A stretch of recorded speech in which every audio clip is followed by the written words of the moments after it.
Inside Story Uganda.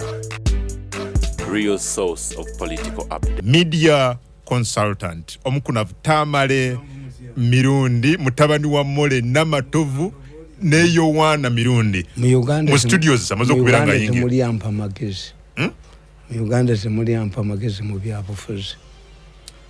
Sokola mse ku bantu mu mitambo. Muri mutya.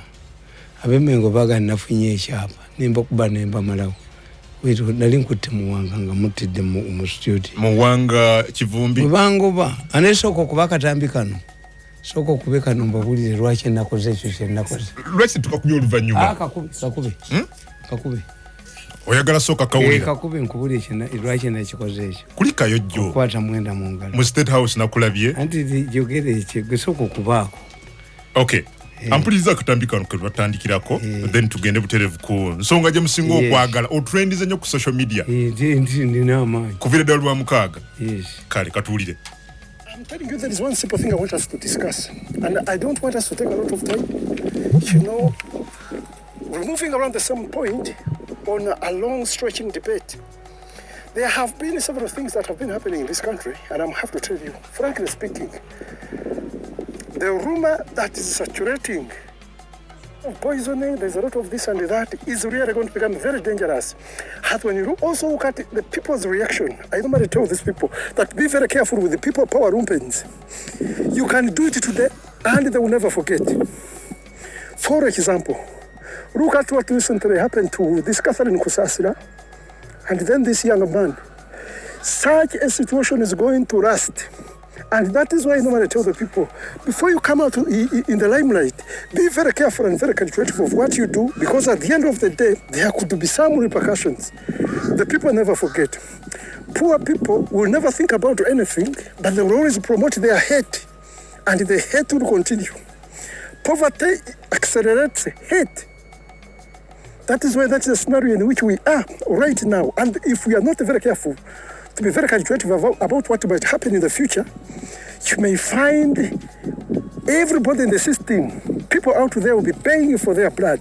And when you look at the broken homes, which are increasing day and night, single parents trying to figure out how to raise their children amid this great poverty, that you find a parent gives up their daughter at 16 years old to go and figure out the world on their own. Look at these kids. Remember the story of this child who comes and, pours the eggs down, steps on them, and waits for sympathizers to come. At the end of the day, this boy confessed that he could make up to 200,000 Uganda shillings a day. It is just such trickery. With a stock capital of around 30,000. So that kind of graft is really going to continue. And as politics that continues to close the main entrance for everyone to participate justly, this is where we are going. So now when you try to calculate where we are going from here, what do you think really is going to happen? Look at the battle for succession. His Excellency is healthy, but nobody is a god. Everybody must die. We are born to die. Which means at the end of the day, he can choose to depart or he can die within. What is the succession plan available?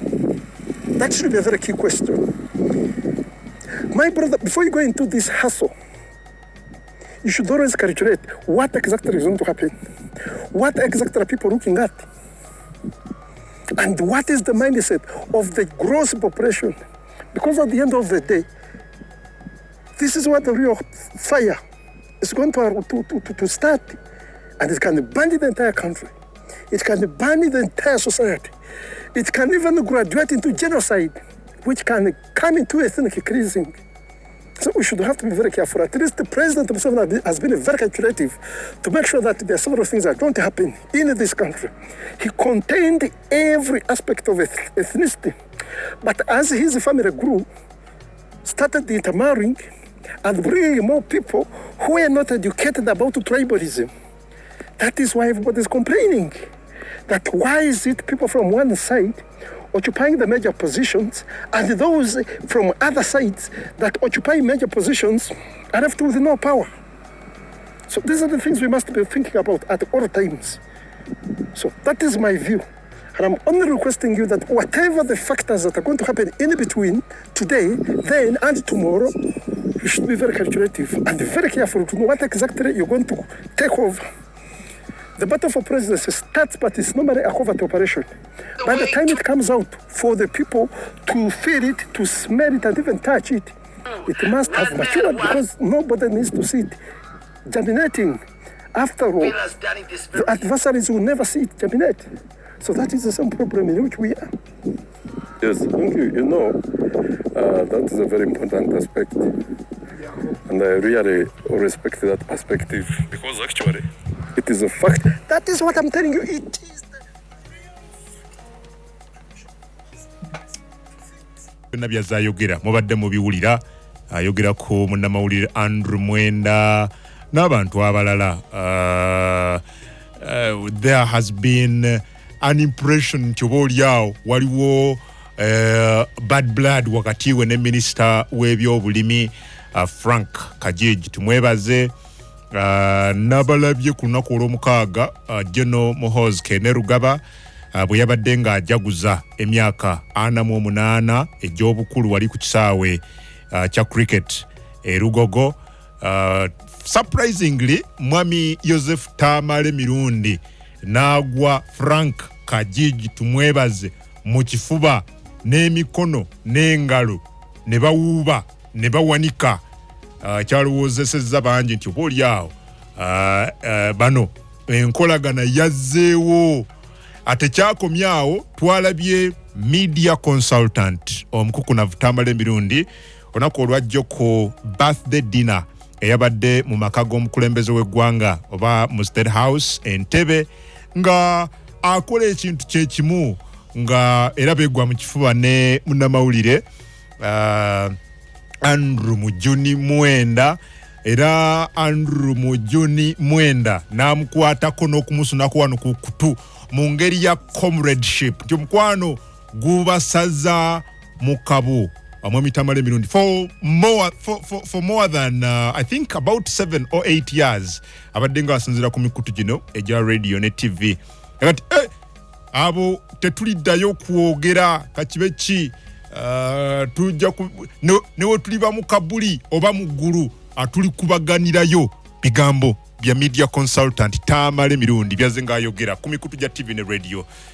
Ne twamulabye ku lw'omukaaga agwa Frank tumwebaza mu kifuba ku lunaku olwajja ku Sunday nga era akola ekintu kyekimu ku Andrew Mujuni Mwenda. Tugambe nti enkolagana n'omukwano gwazzeewo. In fact tekyakomyawo nasose nakulaba munnamawulire wa president Mukyala Linda Wamboka Nabusaayi kanti after a very long time olwaleero Mwami Joseph Tamale Mirundi asobodde okubeera nga musinkana era yatugenda nti yamusinkanyaawo yagenze n'abamawulire ba president aba PPU gye babeera era n'amusanga awo nti n'akuba n'ekifaananyi nga bali bonna. Tugambe nti Mwami Tamale Mirundi yalidde ebigambo bye oba yabadde agenze ku kabaga kano ba ku mukolo guno okusobola okubeera nga assa ekitiibwa mu gwayita standby generator Lieutenant General Muhoozi Kainerugaba. Tugambe nti ono afuuse mutabaganya abantu abamaze over 8 years nga bali kamwanango okubalaba nga for the first time ku mazaalibwa ga General Muhoozi Kainerugaba abasobodde okuteekawo embeera eraga nti bannese Luganda ogamba otya munnange ne beebuuzaako okumala akaseera. Waliwo abadde bagamba olunaku olwajjo nti Mwami Joseph Tamale Mirundi teyatambudde na biri ebintu bye batera okwogera nyondo acid n'ebirala. For a fact bino byonna ate twabirabye. Kino kitegeeza ki? Tugambe nti Tamale Mirundi abakulu bano bazenga ayogerako yabasonyiye ku mulundi guno era tugenda kulaba enkolagana ey'amaanyi ng'eyongera okutinta wakati we na bano oba byabadde bya justi. Byonna agenda kubeera nga atubuulira. Mbadde ngoberera discussion ku mikutu gya social media ez'enjawulo ngaga nti Mwami Tamale Mirundi yalidde ebigambo azaayogera ebintu bingi naye byonna tekuli n'ekimu kyatuukiridde. simanyi ajja kujana ajja kutunyonyola nawe ojja kubeera waddembe okubeera nga ompendo wozo n'ekibuuzo kyo genda ku Twitter noonya @Adam Kungo agenda ojja kulaba account yange eriko ka blue tick